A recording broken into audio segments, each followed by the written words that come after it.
नमस्कार दोस्तों, आज हम बात करेंगे ऑनलाइन क्लासेज के बारे में या फिर बात करेंगे ऑनलाइन वर्क एट होम के बारे में। देखिए, जब से लॉकडाउन हुआ है 23 मार्च से लेके और आज मैं 13 मई को रिकॉर्ड कर रहा हूं, तो इसके बीच में हम सब बहुत बार वाकिफ रहे होंगे ऑनलाइन क्लासेज के बारे में। आज इसके बारे में बात करते हैं कि क्या ऑनलाइन क्लासेज या ऑनलाइन वर्क एट होम हमारे लिए खतरनाक है। देखिए, हमने बहुत बार इसके पॉजिटिव पहलू के बारे में देखा है, परंतु इसके नेगेटिव पहलू के बारे में या फिर ये कितने ज़्यादा हमारे लिए खतरनाक हो सकते हैं, इसके बारे में हमने कभी नहीं सोचा है। तो आज इसी के बारे में बात करेंगे कि किस किस प्रकार से ऑनलाइन क्लासेस या ऑनलाइन वर्क एट होम हमारे लिए खतरनाक है, घातक है और कैसे हमें नुकसान पहुंचा सकता है। परंतु इसके बाद थोड़ा सा इसके पॉजिटिव पहलू के बारे में बात करेंगे कि ऑनलाइन क्लासेज का या ऑनलाइन वर्क एट होम के कुछ फायदे भी हैं। तो इन दोनों पहलू को जानने के लिए आप बने भी हमारे साथ।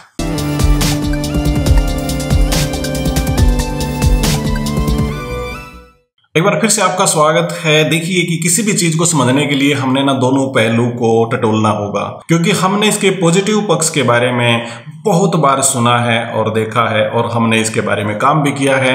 आज सबसे पहले इसके बारे में लेते हैं कि इसके नेगेटिव इफेक्ट्स क्या हैं, यानी कि किस किस प्रकार से हमारे स्वास्थ्य के लिए हानिकारक हो सकती हैं ऑनलाइन क्लासेज या फिर ऑनलाइन वर्क एट होम।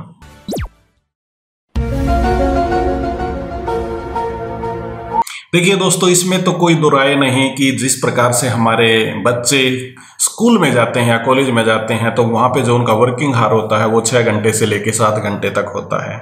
और यदि इसी को सेम तरीके से मान लिया जाए कि यदि आपके क्लासेस घर पे लगती है, चाहे आपके लैपटॉप पे बच्चे देखते हो या फिर आपके मोबाइल के स्क्रीन पे देखते हो या टीवी की स्क्रीन पे देखते हो, तो आप समझ के देखिए कि 6-7 घंटे इस इलेक्ट्रॉनिक इंस्ट्रूमेंट को देखना बहुत ज़्यादा खतरनाक हो सकता है आंखों के लिए।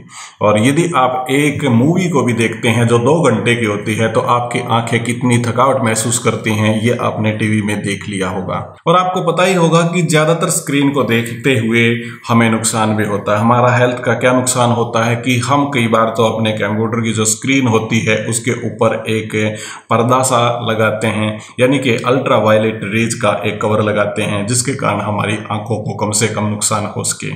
परंतु 6-7 घंटे यदि हमारे बच्चे टीवी स्क्रीन के सामने या लैपटॉप की स्क्रीन के सामने या मोबाइल पे देखते रहेंगे, तो उनकी आंखों पे कितना बुरा असर पड़ेगा, इस बात को आप समझ सकते हैं। दूसरी बात इसके साथ में यही है कि 6-7 घंटे जब आप ऐसे इलेक्ट्रॉनिक गैजेट के साथ बैठे हुए हैं जो रेडिएशन से काम करता है, और ये रेडिएशन कितनी ज़्यादा खतरनाक है इसको बताने की ज़रूरत यहाँ पे नहीं है, क्योंकि सारा का सारा रेडिएशन का काम होता है। ये रेडिएशन हमारे स्वास्थ्य के लिए भी हानिकारक होती हैं। इससे पहले भी मैंने एक वीडियो बनाई थी रेडिएशन से रिलेटेड, मैं उसको आई बटन में इसका लिंक दे दूंगा, और 5G टेक्नोलॉजी से रिलेटेड जिसके अंदर रेडिएशन के बारे में मैंने बताया था, वहाँ भी आप देख सकते हैं। परंतु निश्चित तौर पर यही बात है कि 6-7 घंटे यदि आपके बच्चे मोबाइल स्क्रीन पर या फिर लैपटॉप की स्क्रीन पर या टीवी पर देखते रहेंगे, तो उनकी आंखों पर असर पड़ेगा और उनको बहुत जल्द ही चश्मा लगाना पड़ेगा। और इसके अलावा भी उन आंखों की और सारी बीमारी भी हो सकती हैं।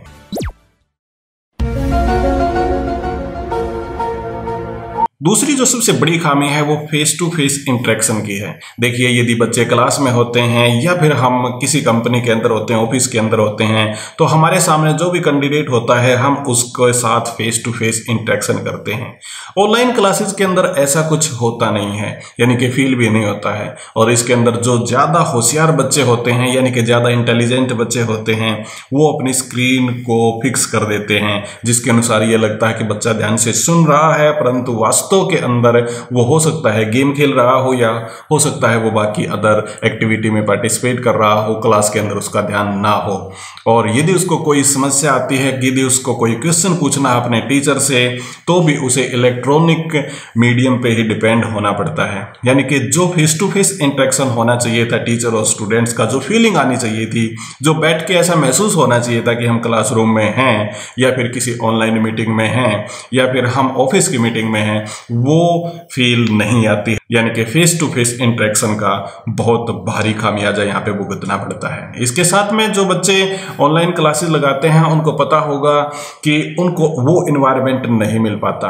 देखिए, हमने एक कहावत सुनी होगी कि खरबूजे को देख के खरबूजा रंग बदलता है, यानी कि जब दूसरे बच्चे पढ़ रहे होते हैं तो हमारा भी मन करता है, और इसी को तो इन्वायरमेंट बोलते हैं। जब यदि हम घर पे होंगे तो हमारा इन्वायरमेंट कैसे चेंज होगा? यदि हम क्लासेज के अंदर जाते हैं, चाहे स्कूल में जाते हैं या फिर कॉलेज के अंदर जाते हैं, तो हम 6 घंटे 7 घंटे 8 घंटे तक दूसरे बच्चों के साथ इंटरेक्ट करते हैं, उनसे बहुत सारी चीज़ें परसीव करते हैं, उनसे बहुत सारी चीज़ें सीखते हैं, कैसे रहना है, खाना है, दूसरे बच्चे किस प्रकार से काम कर रहे हैं, वो सारी चीज़ें ऑनलाइन क्लासेज के अंदर संभव नहीं है।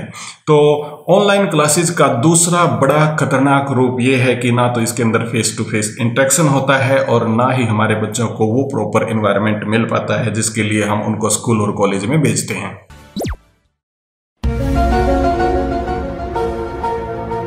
तीसरे नंबर पे बात करें तो देखिए, हर चीज की एक कॉस्ट होती है, और जो आप ऑनलाइन क्लासेज की बात करें या फिर ऑनलाइन वर्क एट होम की बात करें, इसके अंदर भी एक कॉस्ट पे आपको करनी पड़ती है।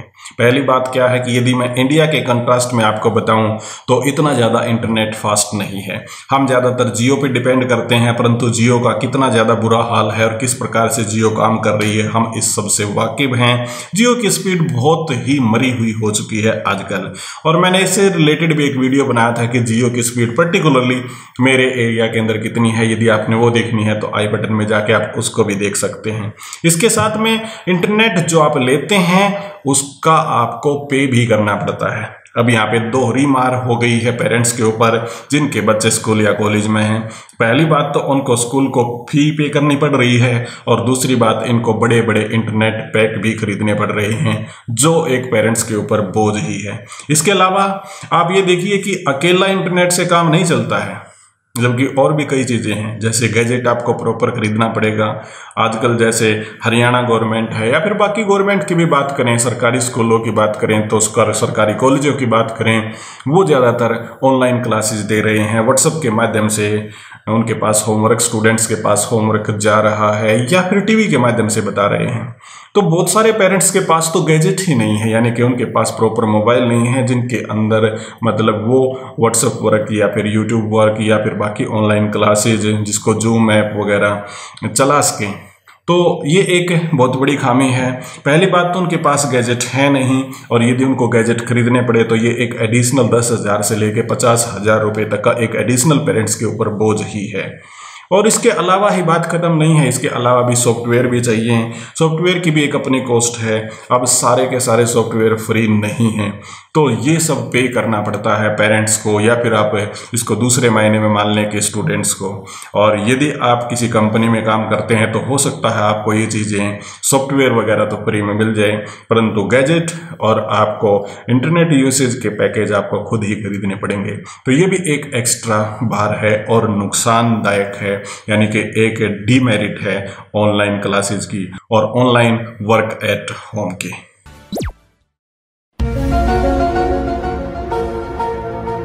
इसके बाद में नेक्स्ट यदि पॉइंट्स की बात करें तो वो है असेसमेंट का। देखिए कि ऑनलाइन जो तरीके हैं उसमें असेसमेंट प्रॉपर तरीके से नहीं होती है, परंतु कई हमारे दोस्त इससे सहमत नहीं होंगे। वो कहेंगे कि कैसे ऑनलाइन क्लासेज में या फिर ऑनलाइन जो वर्क एट होम है उसमें प्रॉपर असेसमेंट नहीं होती, जबकि बहुत सारे एग्जाम हैं आजकल ऑनलाइन ही होते हैं। मल्टीपल चॉइस के एग्जाम की बात करें, मैं आपको एक चीज़ बताना चाहता हूं कि ऑनलाइन क्लासेज में सिर्फ आप क्या चेक कर सकते हैं, यही तो चेक कर सकते हैं कि मल्टीपल चॉइस क्वेश्चन का आंसर वो ठीक कर रहा है कि नहीं कर रहा। यदि आपको सब्जेक्टिव टाइप, जिसको डिस्क्रिप्टिव साइज का बोलते हैं, कि डिस्क्रिप्टिव में किसी ने लिखना है, सब्जेक्टिव किसी ने लिखना है, प्रॉपर क्वेश्चन का आंसर लिखना है, तो ऑनलाइन क्लासेज में संभव नहीं हो पाता है। इसके बाद में बच्चे की हैंडराइटिंग कैसी है, उसकी कम्युनिकेशन कैसी है, उसका असेसमेंट प्रॉपर तरीके से नहीं हो पाता है। तीसरा ये तरीका है कि जिस प्रकार से गवर्नमेंट ऑर्गेनाइज करती है, गवर्नमेंट जो टेस्ट लेती है वो एक प्रॉपर लैब में होते हैं, और वो लैब हर पेरेंट्स नहीं क्रिएट कर सकता। यानी कि जिस प्रकार के सिस्टम हैं घर पे मान के चलो बच्चा लैपटॉप पे काम कर रहा है और वहाँ उसको व्हाट्सएप के माध्यम से कोई टेस्ट देना है, या फिर बच्चे को व्हाट्सएप छोड़िए कि बाकी अदर्स हैं जो इंटरेक्ट करती हैं टीचर्स को और स्टूडेंट्स को, वहाँ पे उसको जवाब देना है, तो वो दूसरे गैजेट के माध्यम से दे सकता है।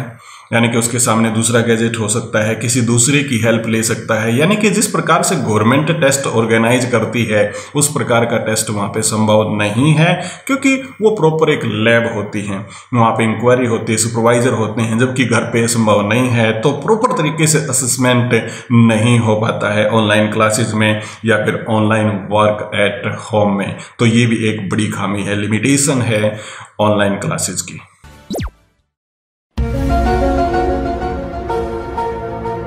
इसके बाद में एक और डिमेरिट है और वो है प्रॉब्लम ऑफ इंस्ट्रक्शन।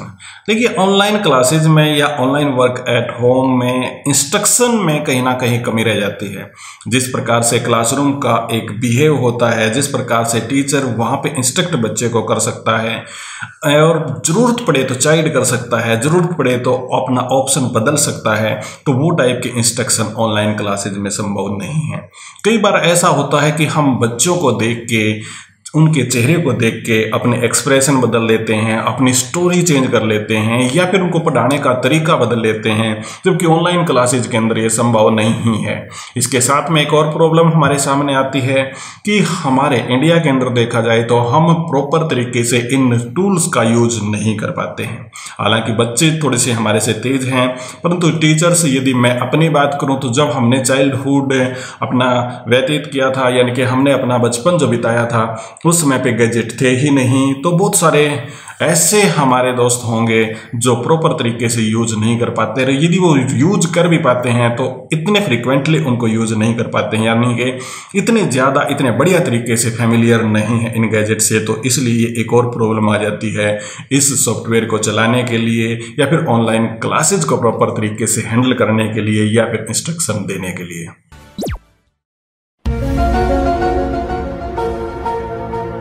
इसके साथ में दोस्तों बात करें कि यदि ऑनलाइन क्लासेज या ऑनलाइन वर्क एट होम की सिर्फ लिमिटेशन ही है, सिर्फ कमियां ही हैं, ऐसी बात नहीं है, इसके बहुत सारे फायदे भी हैं।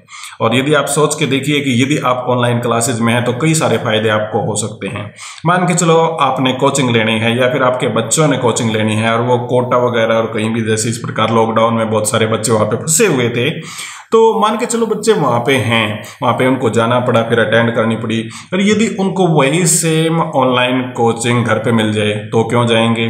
पहली बात तो उनकी फीस बचेगी वहाँ पे जो फिजिकल तौर पे पे करते हैं, दूसरी बात उनका ट्रांसपोर्टेशन कॉस्ट बचेगा, और तीसरा उनका जो लिविंग कॉस्ट है कोटा के अंदर रहने के लिए, या फिर किसी दूसरी जगह दिल्ली वगैरह मुंबई के अंदर यदि कोचिंग लेने बच्चा जाता है तो वहाँ पे रहने की उनकी कॉस्ट होती है वो भी बचेगी। यानी कि बहुत ही कम एक्सपेंसिव ये होगा, यानी कि बहुत सारे पैसे टीचर्स के और पेरेंट्स के यहाँ पे बचेंगे। इसके साथ में यदि और इसके फायदे की बात करें तो ये सुविधाजनक होता है। हम किसी भी माहौल में कभी भी उठ के काम कर सकते हैं और कभी भी हम अपनी क्लास को अटेंड कर सकते हैं। जब हमारा मन चाहे तब हम क्लास को अटेंड कर सकते हैं यदि वो ऑनलाइन और रिकॉर्डेड है। और यदि फिजिकल क्लास के अंदर एक टाइम लिमिट होता है, मान के चलो बच्चे को उस टाइम पे नींद आ रही हो तो क्या होगा, जबकि ऑनलाइन क्लासेज के अंदर वो उस पीरियड में देख सकता है जो उसके लिए सुविधाजनक हो, चाहे वो दिन में हो या फिर वो रात में हो। इसके साथ में रिकॉर्डेड जो होती हैं ऑनलाइन क्लासेज जो होती हैं उनके और भी फायदे होते हैं, यानी कि उसे रिप्ले करके देख सकता है, और जबकि लाइव क्लासेज के अंदर ऐसा संभव नहीं है। या फिर बात करें फिजिकल जो क्लासेज है, यदि उसको एक समझ में नहीं आया तो या तो उसे टोक के टीचर से दोबारा पूछना पड़ेगा, यानी कि उसे रिप्ले नहीं कर सकता है। ये एक ऑप्शन होता है ऑनलाइन क्लासेज में। इसके अलावा और भी ऑनलाइन क्लासेज के बहुत सारे फायदे होंगे, और आप कमेंट सेक्शन के अंदर जरूर बताना कि आपको क्या लगता है कि ऑनलाइन क्लासेज के क्या क्या फायदे हो सकते हैं। परंतु आज का जो वीडियो था वो मेनली फोकस्ड था लिमिटेशन के बारे में कि ऑनलाइन क्लासेज की कुछ कमियां भी होती हैं, और आज हमने उसके बारे में जाना। उम्मीद करता हूं ये कंटेंट आपको पसंद आया होगा। हमारे वीडियो को शेयर कीजिएगा, लाइक कीजिएगा, इसके साथ में हमारे चैनल को सब्सक्राइब भी जरूर कीजिएगा, और इंस्टाग्राम और फेसबुक पे हमें फॉलो कीजिएगा। बहुत बहुत आपका धन्यवाद।